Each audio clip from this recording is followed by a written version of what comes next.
Hi guys, आज के इस वीडियो में हम डिस्कस करेंगे कि कॉर्टिसोल होता क्या है। कॉर्टिसोल एक स्ट्रेस हार्मोन होता है जिसको आप किस तरह से कम करोगे, ये एक्चुअली में होता क्या है, किस तरह से अफेक्ट करती है आपकी बॉडी अगर ये ज्यादा हो जाता है, और किस तरह से ये डेंजरस भी होता है आपकी बॉडी के लिए अगर ये कम हो जाता है। हर एक चीज को डिस्कस करेंगे एंड मैं लेजिट वेज बताऊंगा कि किस तरह से आप इसे कंट्रोल कर सकते हैं और एक खुशहाल जिंदगी जी सकते हैं अपने परिवार के साथ, अपने चाहने वालों के साथ। सबसे पहले बात कर लेते हैं व्हाट इज कॉर्टिसोल। कॉर्टिसोल एक स्ट्रेस हार्मोन होता है जो कि आपकी बॉडी में स्ट्रेस को मैनेज करता है। ये कुदरती रूप से पाया जाता है हर किसी इंडिविजुअल के अंदर एंड साथ के साथ ही ये आपको फाइट और फ्लाइट मोड में ले जाने के लिए सक्षम होता है। आपने अक्सर देखा होगा कि आपके सामने एक ऐसी सिचुएशन आ जाती है जहां पर या तो आपको लड़ना होता है या आपको भाग जाना होता है। जैसे कि फर्ज करें कि आप किसी वॉक पे गए और आपके सामने एक डेंजरस सा पागल कुत्ता आ गया, तो उस सिचुएशन में या तो आप उससे लड़ोगे या भागोगे। अगर ऐसा नहीं होगा तो आप क्या करोगे, आप मस्ती में चलते रहोगे और आप उस पागल कुत्ते के जरिए काट ले जाओगे। अब बात करते हैं कुछ और बेनिफिट्स की। ये आपके ब्लड में शुगर के लेवल्स को मेंटेन करके रखता है। इसके साथ ही ये जो है आपके एंटी इन्फ्लामेटरी प्रॉपर्टीज के साथ आता है, यानी कि जल्दी से इन्फ्लामेशन जो है आपकी बॉडी में नहीं होने देता अगर ये सही अमाउंट में आपकी बॉडी में पाया जाए तो। लेकिन कई इंडिविजुअल के केस में जो कॉर्टिसोल्स के लेवल हैं बढ़ जाते हैं। बढ़ते क्यों हैं? क्योंकि अगर आप ज्यादा स्ट्रेस लेते हैं तो आपके बॉडी में कॉर्टिसोल के लेवल एक्चुअली में बढ़ते हैं। और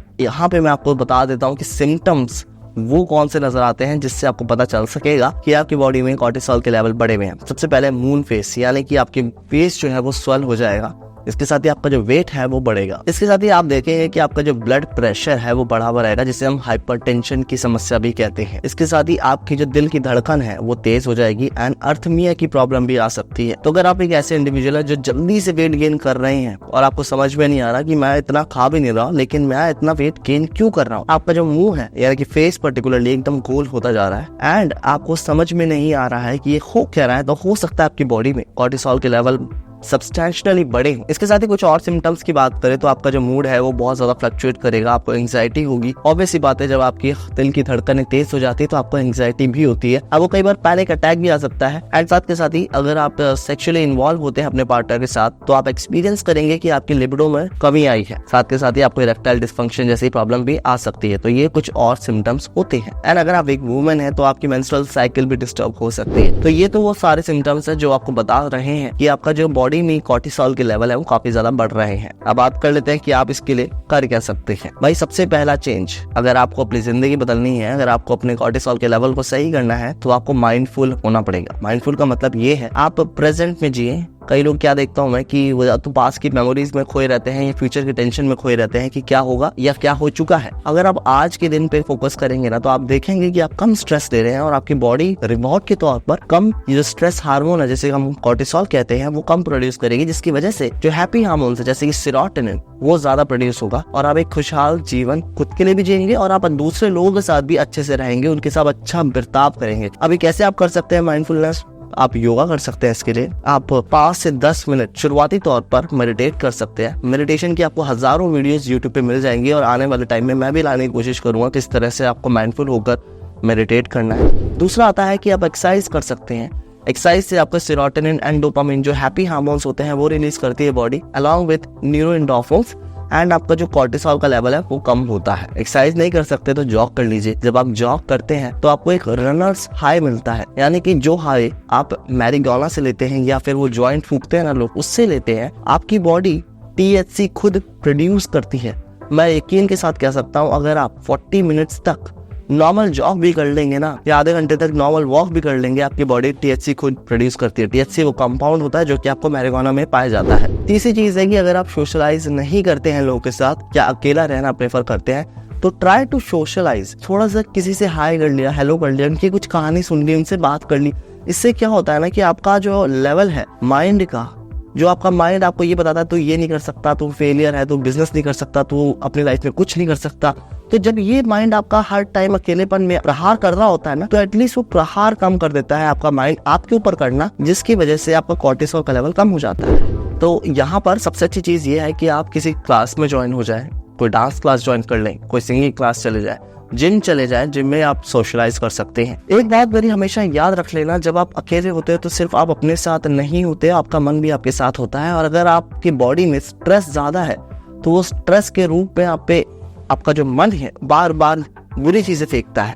तो अगर आप अपने साथ ना रहकर कुछ और लोगों के साथ कुछ टाइम तक रहते हो ना, तो एटलीस्ट आप खुश रहते हो। इसके बाद कई लोगों में ये समस्या आती है कि भैया मैं सो नहीं पाता रात में, तो आप रात में एक फिक्स टाइम पे सोने की कोशिश कीजिए। अब कई सारे लोग इंसोम्निया की प्रॉब्लम से गुजरते हैं, तो उसके लिए मैं सोल्यूशन बता देता हूँ। सोने से 1 घंटा पहले अपने ब्लू लाइट जितने भी होते हैं, जैसे कि आपका कैमरा हो गया, फोन हो गया, लैपटॉप हो गया, उन्हें कमरे से ही बाहर निकाल दो। दूसरी चीज ये कर सकते हो, जो आपके वाईफाई है उसे ऑफ कर दो। एक साथ के साथ ही अपने कमरे में बिल्कुल पिच डार्क कर लो। आपकी सर्केडियन रिदम ऐसे ही सुधरेगी, और एक बार में नहीं सुधरेगी, कम से कम 4 से 6 महीने लगते हैं इसे सुधरने में। ऑलराइट, तो एक फिक्स टाइम पे सोना है 10:20, तो मतलब 10:20। लेट जाओ कोई बात नहीं, पहले दिन नींद नहीं आएगी, दूसरे दिन भी नींद नहीं आएगी, लेकिन चौथे, पांचवें, छठे दिन आपको उसी टाइम पे नींद आनी शुरू हो जाएगी और आप फिक्स टाइम पे उठोगे सुबह। इससे होगा कि आपका सेरोटोनिन ऊपर जाएगा और कॉर्टिसोल के लेवल जो है नीचे आएंगे। कॉर्टिसोल का लेवल क्यों बढ़ता है? क्योंकि आपकी जो स्लीप है वो पूरी नहीं हो पाती, इस वजह से भी कॉर्टिसोल का लेवल आपकी बॉडी में बढ़ता है। इसके साथ ही अगर आप बिल्कुल भी स्पिरिचुअल नहीं है, यानी कि अध्यात्म को फॉलो नहीं करते हैं, थोड़ा बहुत आध्यात्मिक किताबें पढ़ लोगे ना, तो उससे आपको कुछ बिगड़ नहीं जाएगा। क्योंकि अगर स्पिरिचुअलिटी को जब आप सुनते हो, समझते हो ना, तब भी प्रूवन है, ये रिसर्च हुई है कि आपका जो कॉर्टिसोल का लेवल है वो नीचे जाता है और डोपामिन एंड सेरोटोनिन अप होते हैं। अच्छा, अब ये तो बता दिया मैंने कुछ प्रैक्टिकल चीजें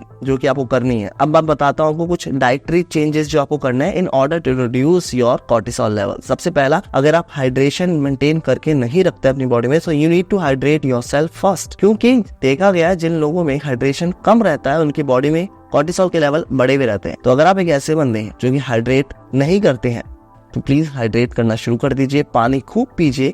इससे आपका दिमाग भी सही रहेगा, क्लियर आप सोच सकेंगे एंड आपका कॉर्टिसोल का लेवल भी कम होगा। इसके साथ ही अगर आप कोई भी नट्स नहीं खाते जिसमें ओमेगा 3 हो, जैसे कि वॉलनट्स हो गया, आलमंड्स हो गया, कैश्यूज हो गया, पिस्ताशियोज हो गया, इन सब में अच्छी मात्रा में आपको विटामिन ई एंड ओमेगा 3 देखने को मिलता है। सो प्लीज अगर आप ये सब नहीं खाते हैं तो खाना शुरू कर दीजिए, क्योंकि खासकर DHA जो होता है ना, कॉर्टिसोल के लेवल को कम करता है। ओमेगा 3 में पाया जाता है EPA and DHA, docosahexaenoic acid कहते हैं। तो docosahexaenoic acid has been proven to reduce your cortisol levels. Number तीसरा, अगर आप शुगर बहुत ज्यादा खाते हैं या फिर बाहर का तला भुना बहुत ज्यादा खाते हैं, तो उससे होता क्या है कि डोपामिन एकदम स्पाइक अप होता है। लेकिन वो स्पाइक अप तो हो जाता है, लेकिन वो उतनी ही तेजी के साथ नीचे भी आता है। So you need to understand कि आपको डोपामिन एनहांस करना है, लेकिन ऐसे नहीं करना, आपको ग्रेजुअली इस तरह से करना है। तो किस तरह से होगा? अगर आप एक्सरसाइज के साथ एक हेल्दी वेल बैलेंस्ड डाइट खाएंगे, ना कि बाहर का तला भुना खाएंगे। इससे होगा क्या कि आपका डोपामिन का लेवल धीरे धीरे ही सही, लेकिन ऊपर की तरफ जाएगा जरूर, और कॉर्टिसोल का लेवल नीचे आएगा। तो ऑलराइट गाइस, तो ये तो सारी की सारी वो चेंजेस जिससे आप अपने कॉर्टिसोल के लेवल्स को चेंज कर सकते हैं, उसको कम कर सकते हैं। लेकिन फिर भी अगर आपका कॉर्टिसोल यानी कि स्ट्रेस कम नहीं हो पा रहा, तो मैं आपको यही सजेस्ट करूंगा, कंसल्ट अ साइकोलॉजिस्ट, अपनी थेरेपीज करवाएं। एंड साथ के साथ ही अगर उससे भी नहीं हो पा रहा, so you can also consult a psychiatrist as well. कुछ देर नहीं हुई है, आज ही अगर आपको लगता है कि मेरे साथ कोई नहीं है, मैं आपको बता दूं आपके साथ पूरा ब्रह्मांड है, ठीक है ना। आपको बस देखना है कि मैं अभी इस पॉइंट ऑफ टाइम पे किस स्टेज में हूँ। अगर आपने हर चीज जो मैंने आज आपको बताई है ट्राई कर ली है, तो आई सजेस्ट कि आप एक साइकोलॉजिस्ट के पास जाए। लेकिन अगर आपका छोटा मोटा स्ट्रेस है, तो वो तो मेरी वीडियो से आपको समझ में आ ही गया होगा किस तरह से आपको टैकल करना है आप। ऑलराइट, सो यार इस वीडियो को बनाने में बहुत मेहनत लगी है, so do hit the like button and subscribe. Comment भी कर सकते हो आप, अगर आपके मन में अभी भी कोई सवाल हो उसका जवाब दे दूंगा। बस एक ही गुजारिश है यार आपसे कि इस कम्युनिटी को थोड़ा बड़ा बनाओ। अगर आप पहली बार आए हो, do join the community, it's free to join and I will see you next time.